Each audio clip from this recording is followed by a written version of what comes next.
So now we are going to discuss types of beam.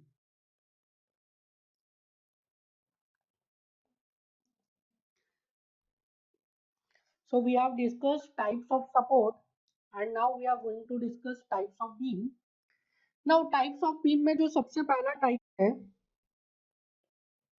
that is simply supported beam. Now simply supported beam, it consists of a member which is joined with the support. At one end the joint is a hinge joint and the other end the joint is a roller support. So this is a simply supported beam. एक and पे क्या है, एक and पे hinge joint है और hinge support है, दूसरे एंड पे क्या है, रोलर सपोर्ट है. नाउ इसमें आप बताइए नंबर ऑफ रिएक्शंस कितनी होगी. Number of reactions here, number of reactions will be 3. At support A कितनी रिएक्शन होगी, R A and H A, and at support B reaction होगी R B.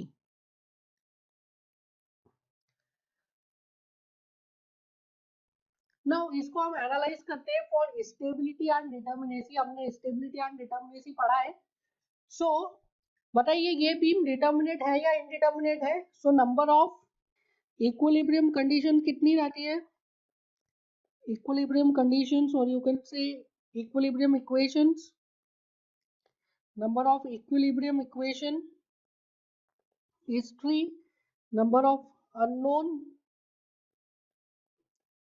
that is reaction, is also 3. So that means determinacy is 3 minus 3 is 0. That means this is determinate. So this simply supported beam is a determinate beam, determinate structure. Now अब हम analyze करेंगे about its stability. So we will analyze about stability. Now stability के लिए क्या condition है. The first condition is there should be minimum 3 reactions. यहाँ पे कितनी reaction है, 3 है. So पहला condition fulfill हो गया. Second condition क्या है, all the reactions should not be parallel. So यहाँ पे सारी reactions parallel है क्या, RA and RB are parallel but HA is not parallel. That means all the reactions are not parallel. All the reactions are not parallel. That means second condition भी fulfill हो गया. Third condition क्या है, all the reactions should not be concurrent. तो सभी reaction क्या एक point से पास हो रही है, नहीं, सभी reaction एक पॉइंट से पास नहीं हो रही है. आर एंड एच जो है वो ए पॉइंट से पास हो रही है, आर बी पॉइंट से पास हो रही है. That means all the reactions are not passing through a same point. सभी रिएक्शन का जो लाइन ऑफ एक्शन है वो किसी एक पॉइंट पे इंटरसेक्ट नहीं कर रहा है. That means all the reactions are not concurrent. And the last condition was there should not be any condition of mechanism. यहाँ पे कोई मैकेनिज्म बन नहीं रहा है. That means this structure is a stable structure. Mechanism में हमने क्या बोला था, when 3 hinges placed collinearly including one internal hinge. यहाँ पे ऐसा कुछ नहीं हो रहा है. So there is no any condition of mechanism. So this is a stable structure. So a simply supported beam में कितनी reactions होती है, simply supported beam में 3 reactions होती है. Since 3 reactions है तो the structure is determinate and structure is stable.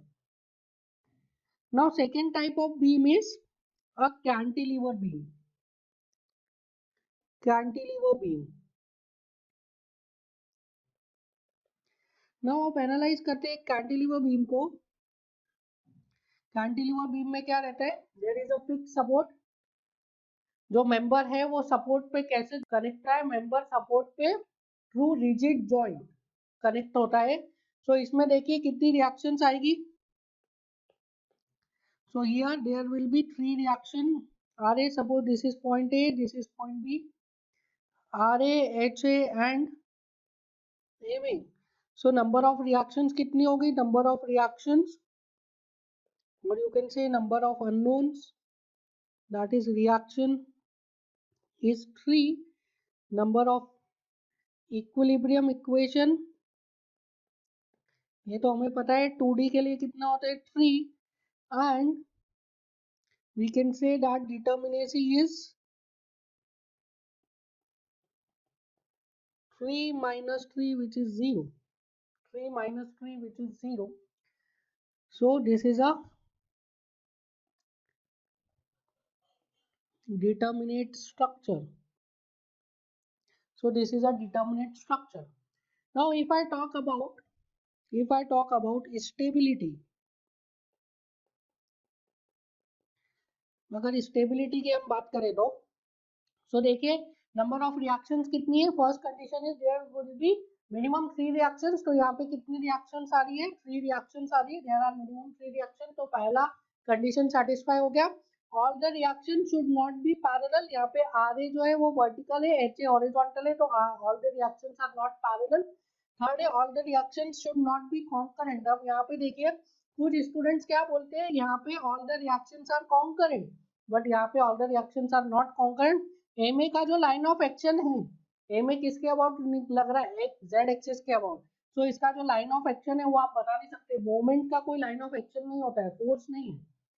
So here all the reactions are not concurrent. All the reactions are not concurrent because moment का there is no line of action. Moment कैसे बनता है? Moment form by a couple. ठीक है. What is moment? Moment is a couple about transverse axis. तो transverse axis के about दो equal and opposite forces लग रहे होंगे जो इस मोमेंट को जनरेट कर रहे हैं.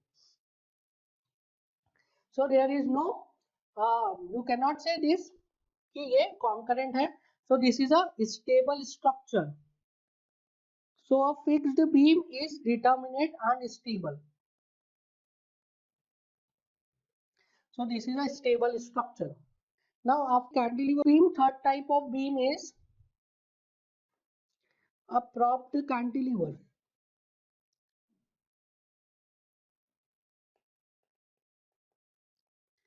Now propped cantilever is nothing but a cantilever, but इसका जो free end है, free end is supported by a roller support.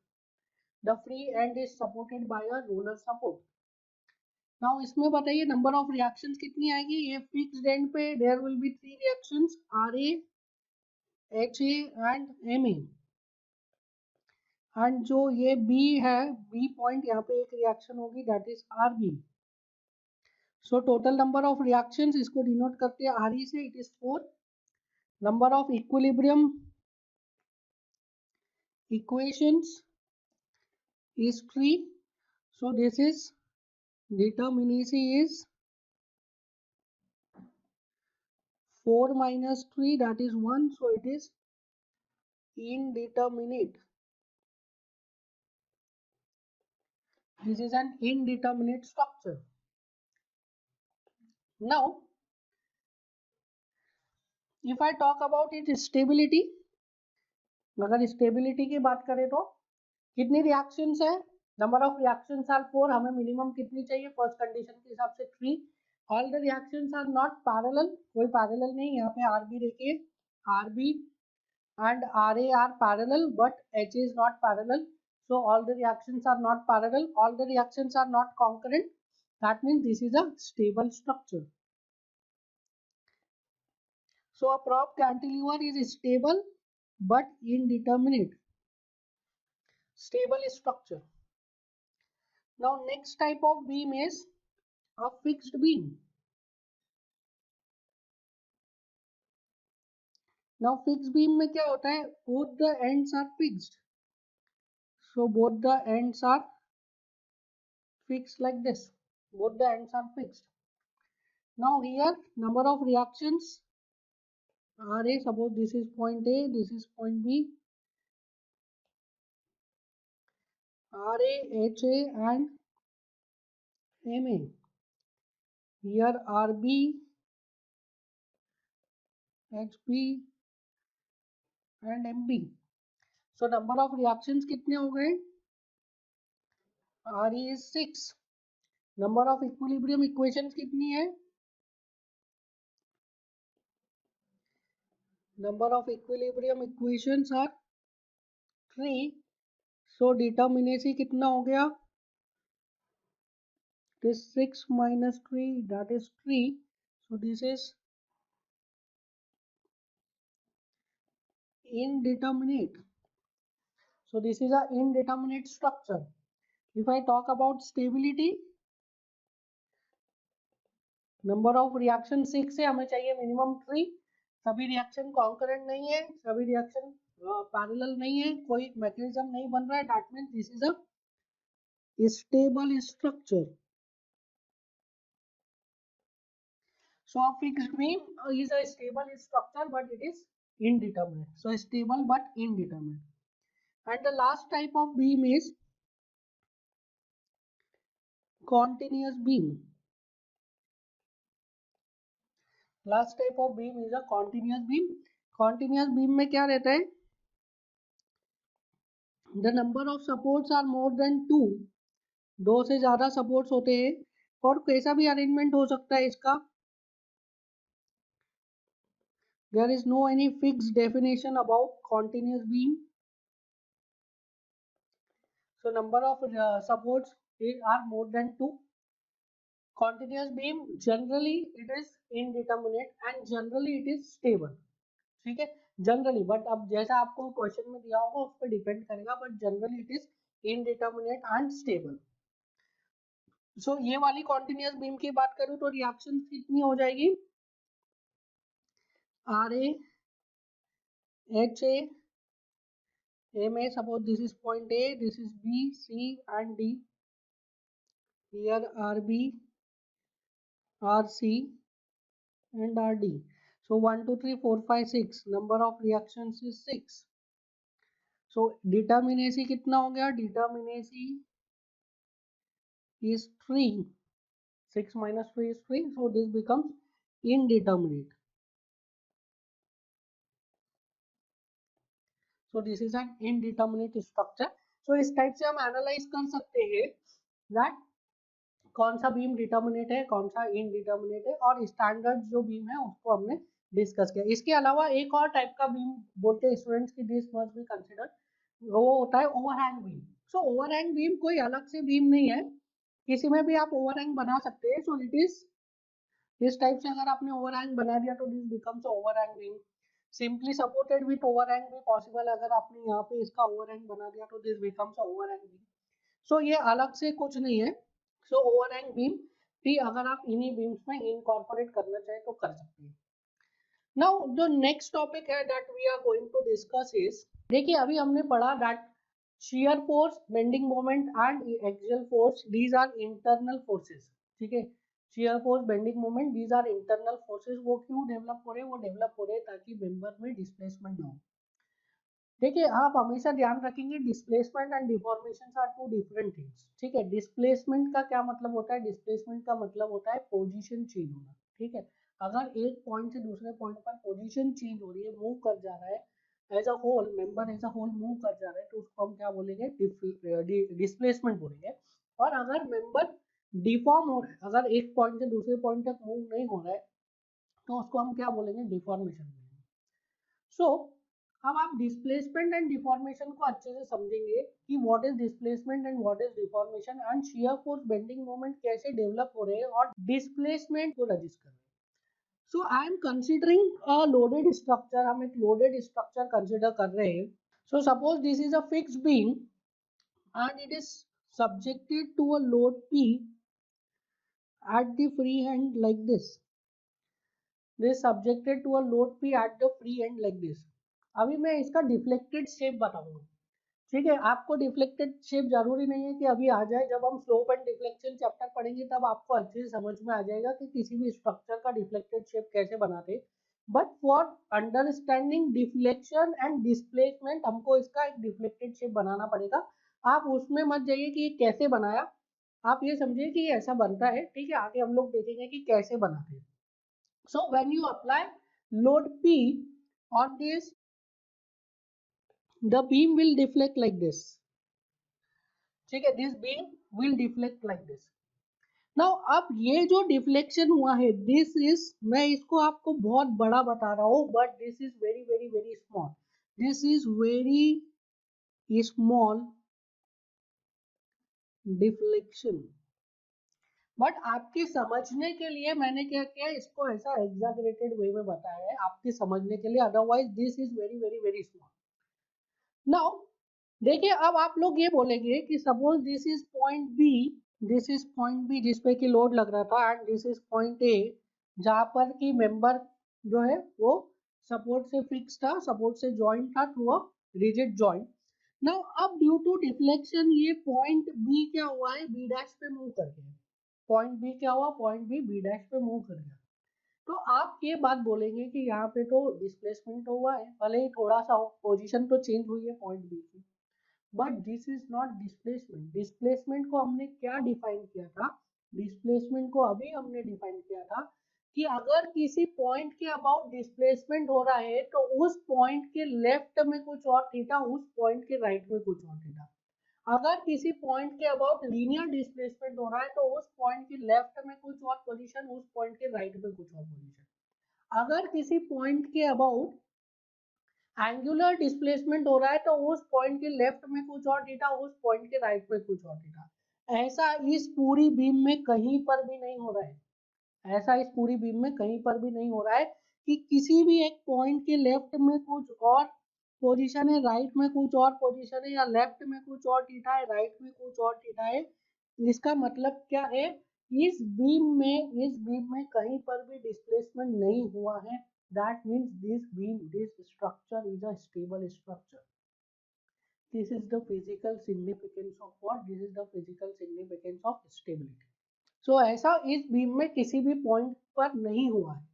ठीक है, किसी भी पॉइंट के लेफ्ट में कुछ और पोजीशन, राइट में कुछ और पोजीशन, या किसी भी पॉइंट के लेफ्ट में कुछ और थीटा, राइट में कुछ और थीटा, ऐसा नहीं है। ठीक है, सो यहाँ पे क्या हो रहा है, यहाँ पे due to the development of shear force and bending moment क्या हो रहा है, ये जो बीम है, इस बीम पे जब हमने लोड लगाया तो ये बीम डिफॉर्म हुई है, डिस्प्लेस नहीं हुई है, ये बीम डिफॉर्म हुई है। जब भी बीम डिफॉर्म होगी तो क्या होगा, आपको एक कर्व शेप मिलेगा। अगर बीम ये किसी पॉइंट से टूट के डिस्प्लेस हो जाती लाइक दिस, तो हम क्या बोलते हैं, द बीम इज डिस्प्लेस। तो आपको क्या मिलता, कर्व शेप नहीं मिलेगा। अब देखिए हमने जो सबसे पहला लेक्चर पढ़ा था उसमें दिया था बॉडी, वो बॉडी पे हमने फोर्स लगाया था एक है, दूसरी डायरेक्शन से कोई फोर्स नहीं था, नेट फोर्स इज है। तो बॉडी क्या हुआ था, बॉडी मूव कर गया था, बॉडी में वेलोसिटी या एक्सेलरेशन है, बॉडी एक पॉइंट से दूसरे पॉइंट पर डिस्प्लेस हो गया। क्या बॉडी का शेप चेंज हुआ, नहीं। तो यहाँ पे क्या हो रहा है, यहाँ पे बॉडी का शेप चेंज होगा, बॉडी डिफॉर्म होगी, बॉडी डिस्प्लेस नहीं होगी। समझ में आ रहा है, यहाँ पे बॉडी डिस्प्लेस नहीं होगी, क्या होगी, बॉडी डिफॉर्म होगी। So here in this case body is getting deform, not displace. So ये जो हो रहा है यहाँ पे, due to the application of load क्या हो रहा है, मेंबर डिफॉर्म हो रहा है। नाउ अब मैंने आपको एक और बात बताई थी, क्या, कि that this support is rigid, कि ये जो सपोर्ट है, ये सपोर्ट क्या है, रिजिड है, और मेंबर क्या है, मेंबर सॉलिड है। एंड सॉलिड में क्या होता है, डिफॉर्मेशन होता है, बट रिजिड में इनफाइनाइट स्ट्रेंथ होती है, रिजिड कभी डिफॉर्म नहीं होता है। And this rigid support is connected rigidly with the member, ये फिक्स सपोर्ट है ना। तो फिक्स सपोर्ट का क्या मतलब है, that the support is connected rigidly with the member, support और मेंबर के बीच में रिजिड जॉइंट है, रिजिड कनेक्शन है। दैट मीन्स इस पॉइंट ए पर there will be no formation in linear direction as well as in angular direction. So यहाँ पे point A पर delta X is zero, delta Y is zero, and theta Z is zero. समझ में आया, क्यों यहाँ पे delta X, delta Y, theta Z is zero, तीनों के तीनों क्यों जीरो हो गए हैं, because the support is connected rigidly with the member. Member के साथ सपोर्ट कैसा कनेक्टेड है, रिजिड कनेक्शन है। एंड हमें पता है कि सपोर्ट इज ऑलरेडी रिजिड, और वो कनेक्टेड भी कैसा है, रिजिड है। दैट मीन्स यहाँ पे there will be no deformation.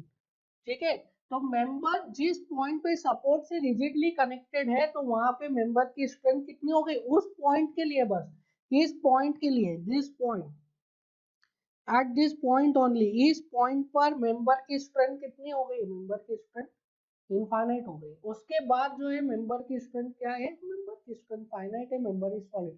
पर जिस पॉइंट पे मेंबर कनेक्ट हो गया, जस्ट कनेक्ट हुआ है किससे, सपोर्ट से, वहां पे मेंबर की स्ट्रेंथ इनफाइनाइट हो गई क्योंकि मेंबर rigidly connected है। So here theta x is delta x is 0, delta y is 0 and theta z is 0। Now इसके अलावा जितने भी पॉइंट्स है उन सभी पॉइंट्स पे the member is deformed, the member is deformed at all other points। So theta, sorry, delta x is not equals to 0, delta y is not equals to 0, theta z is not equals to, and this is what, this is deformation, not displacement। This is what, this is deformation not displacement। ये displacement नहीं है, ये deformation है, ठीक है। that means suppose this is section OO, so I can write delta x to the left of O will be equals to delta x to the right of O, delta y to the left of O is equals to delta y to the right of O. Similarly, theta z to the left of O is equals to theta z to the right of O। ये किसकी वजह से हो रहा है, this is happening, this is happening due to development of internal forces, that is shear force, bending moment and axial force। ठीक है, this is happening due to development of internal forces, that is shear force, bending moment and axial force। ठीक है, समझ में आया, इतना समझ में आया। नाउ अब इसको मैं थोड़ा सा और एनालाइज करता हूँ। Now so this is our loaded structure, इसको अब मैं थोड़ा सा और एनालाइज कर रहा हूँ। This is the loaded structure and this structure is in state of static equilibrium.